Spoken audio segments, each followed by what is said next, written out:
Okay, so for this segment, we're going to look at the external players that also played a part in the outbreak of the Vietnam War. Okay, so we're going to start by looking at the three external players. So firstly, we have, of course, this guy who's Mao Zedong, who was basically China's leader at the time. We also have Nikita Khrushchev, who was the leader of the USSR. And finally, we have John F. Kennedy, who was the leader of the USA at this time.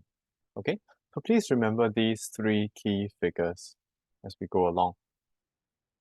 So firstly, we look at China. So what did China get involved in Vietnam in the first place? Okay, why did it want to defend North Vietnam? So firstly, actually, it was very concerned about its own defense. Okay, so basically, Mao saw the US as his greatest threat. If you look at the map here, it's basically surrounded by non-communist states, right? If you look around here. And essentially, Mao saw the USA as being able to use places like South Korea, Vietnam, and also Taiwan to launch an invasion of China itself. Okay, so Mao was very worried, and therefore, if you look at it, this part of North Vietnam would serve as what we call a buffer state, an anti-US buffer. Okay, that will basically protect China itself from a possible invasion. The second reason was Mao and Ho Chi Minh had a good relationship with one another, and Mao felt that he had a bond of loyalty to Ho Chi Minh, and it was his duty to show support for another communist country. You see over here Mao smiling and having a good conversation with Ho Chi Minh in this photo. And finally, Mao also felt that by supporting Vietnam, a fellow communist country, he would be able to unite the Chinese people behind his leadership and gain support of his fellow Chinese citizens. Okay, and what he experienced in the Korean War supported this. Okay, so as we know, China also joined the Korean War on the side of North Korea to support North Korea, and this was very popular with the Chinese people because they felt that China was leading the defense of communism in Asia. Okay, as you see from this photo over here, this picture over here where basically China is supporting the North Koreans to kick the US out of Korea. And likewise, Mao wanted to use the Vietnam situation to his advantage. Okay, the next big power we're going to look at is the USSR, okay, the Soviet Union, led by this guy called Nikita Khrushchev. So why did he want to get involved? Initially, the USSR wasn't so involved in Vietnam. They had supported the Viet Minh to kick the French out, and they also supported the formation of the Viet Cong. But soon they became less involved in the Vietnam situation. And why did they get less involved? It was because of this thing called the Sino-Soviet split. So from having good relations with one another, the Soviet Union and China soon had this split where they no longer had such friendly relations with each other. Because of that, they didn't really want to cooperate with each other. This led to the Soviet Union at first taking a bit of a backseat. However, there was a change of heart. Essentially, the Soviet Union and China started to think about who was the true defender of communism. It's supposed to be the Soviet Union, right? But it seemed that Mao was like the new defender of communism. So the Soviet Union felt that no, this cannot be the case. We need to look like we are the true defenders of communism. So essentially, the Soviet Union got into a contest with China over the leadership of the communist world. And by supporting Vietnam, the USSR would seem to be asserting its own leadership and standing up against the US. Okay, so this was the reason why the Soviet Union got more involved. And so what did the Soviet Union decide to do? It began increasing supplies of arms and other essential supplies to North Vietnam. And by the late 1960s, the USSR provided even more support than China did, in the form of like aircraft, air defense systems, and other important military equipment. Finally, we look at the United States of America. So look at these two men over here. You see President John F. Kennedy with his Vice President Lyndon Johnson, who would eventually take over Kennedy to become president himself. So remember these two individuals. So if you do a quick source study, you may pause the video here and read the source to find out more about the significance of Vietnam to the US foreign policy during the Cold War. So you can stop here and consider the two questions on your worksheet. So you can pause here. Okay, so the first question, what does the source reveal about the importance of Vietnam to the United States? So if you read carefully, you'll realize that actually Vietnam and Southeast Asia was seen as a key part of the US's plan to contain communism around the world. You can see that the US believed that the spread of communism in the world was a threat to the safety of the US itself. Right, you see here from this line over here, Southeast Asia has great strategic significance in the forward defense of the US. So it serves as like a front line of defense against communism, even though it was so far away. And for the second question, what does the source reveal about the attitude of the US towards communist states? So let's focus on the other communist states as well. So essentially, if you read it carefully, you would note that from lines like for Hanoi, the immediate objective is limited, but for Beijing, it will be the first step towards eventual Chinese hegemony over to Vietnam and Southeast Asia. So essentially, the US believed that communist states have a tendency to spread their ideology to neighboring states. So in this case, China was sort of using Vietnam and then Southeast Asia to spread communism, okay? And because of that, it was very important for the US to take steps to contain the spread of communism. And so what did the US do? Okay, so the US was convinced that China and the USSR were planning to spread communism to countries in Asia. So do take note of this. So the US believed in this thing called the domino theory. So what do you think this is all about? So if you look at this picture over here, you see if Vietnam falls, the implication would be the other Southeast Asian countries and later other Asian countries would also fall to communism. Okay, so like a row of dominoes. So this is what the US believed. And so it was so determined to resist communism, even though this was like so far away, that it would support anti-communist governments, as we know from the previous section.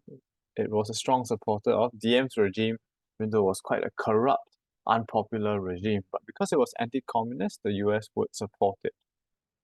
So the US pursued a foreign policy that essentially aimed to prevent the spread of communism abroad. And this whole policy was known as containment. Okay, so this policy is something we came across when we learned about the origins of the Cold War. And the next thing we're going to do is to compare the two approaches of these two presidents. Okay, so we look at John F. Kennedy first. And after John F. Kennedy came his vice president who assumed the presidency, Mr. Lyndon Johnson. So let's start with Kennedy. So initially Kennedy was very worried that a communist victory in Vietnam would trigger the domino effect in Southeast Asia. But he also believed in the domino theory.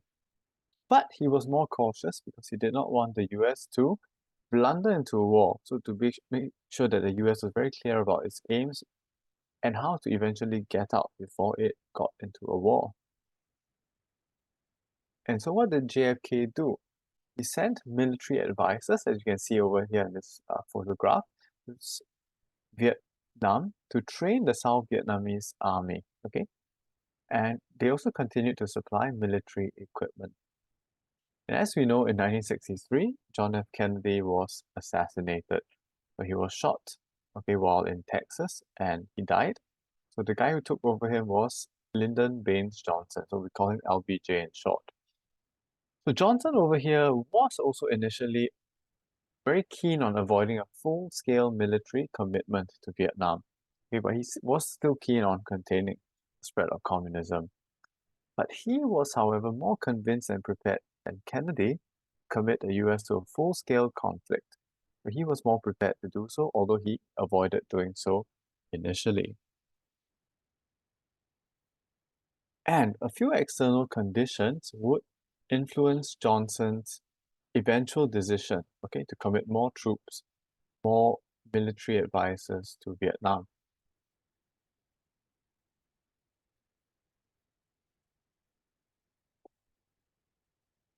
So let's look at a few of these external conditions. So the first one was the situation in South Vietnam, which was becoming increasingly unstable. Firstly, Diem, as you can see in this photo here, a quite disturbing photo, he was assassinated and there was no one strong enough to replace him. Furthermore, there were increased tensions between the US and the Communist bloc due to a couple of reasons. The first one was China, following the US and then the Soviet Union, also exploded its own atomic bomb in 1964. So now China was a nuclear power itself. So these increased tensions between the US and China. And the USSR also showed very little interest in peaceful coexistence with the West. It seemed to be increasingly aggressive in the things it was doing. And so what did the US do? The US increased the number of military advisors and economic assistance to support the South Vietnamese in their fight against the communist insurgency, so against the Viet Cong. And the last one we're going to look at is the outbreak of the Vietnam War itself. What caused the immediate, what was the immediate cause of the outbreak of the Vietnam War? So, I'm going to get you to watch this video via a link. Okay, so watch the video using the link and then select the correct answers in your worksheet, okay, before we go through it.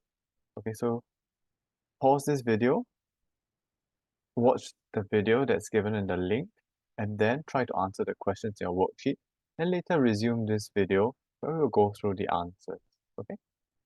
So you may watch the other video now. Okay, so now that you've watched the video, let's look at the questions. Okay, so the first question was, what was the primary reason Lyndon Johnson needed an excuse for military involvement in Vietnam? So the answer actually is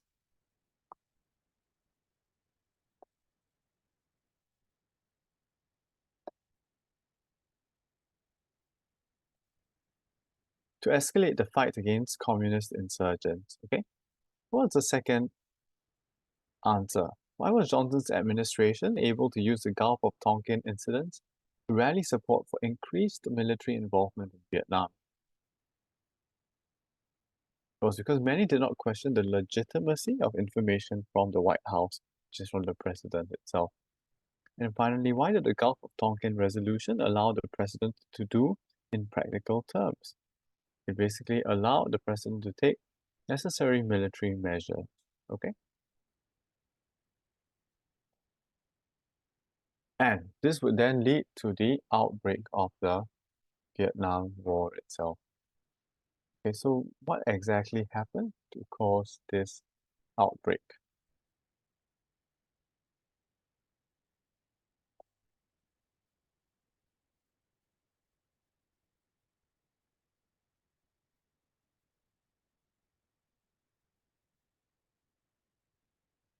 So before, we know that military advisors and economic assistance were provided, to South Vietnam. But this would then escalate into a direct military intervention by the US, where they will send in soldiers from the US itself. And we also had countries like Britain, New Zealand, South Korea, and Australia sending in troops to aid the South Vietnamese army against the South Vietnamese insurgency, which was basically launched by the Viet Cong and the North Vietnamese army. So this essentially signaled the outbreak of the Vietnam War, or what we also know as the Second Indochina War. Okay, so next we're going to look at the developments of the Vietnam War itself.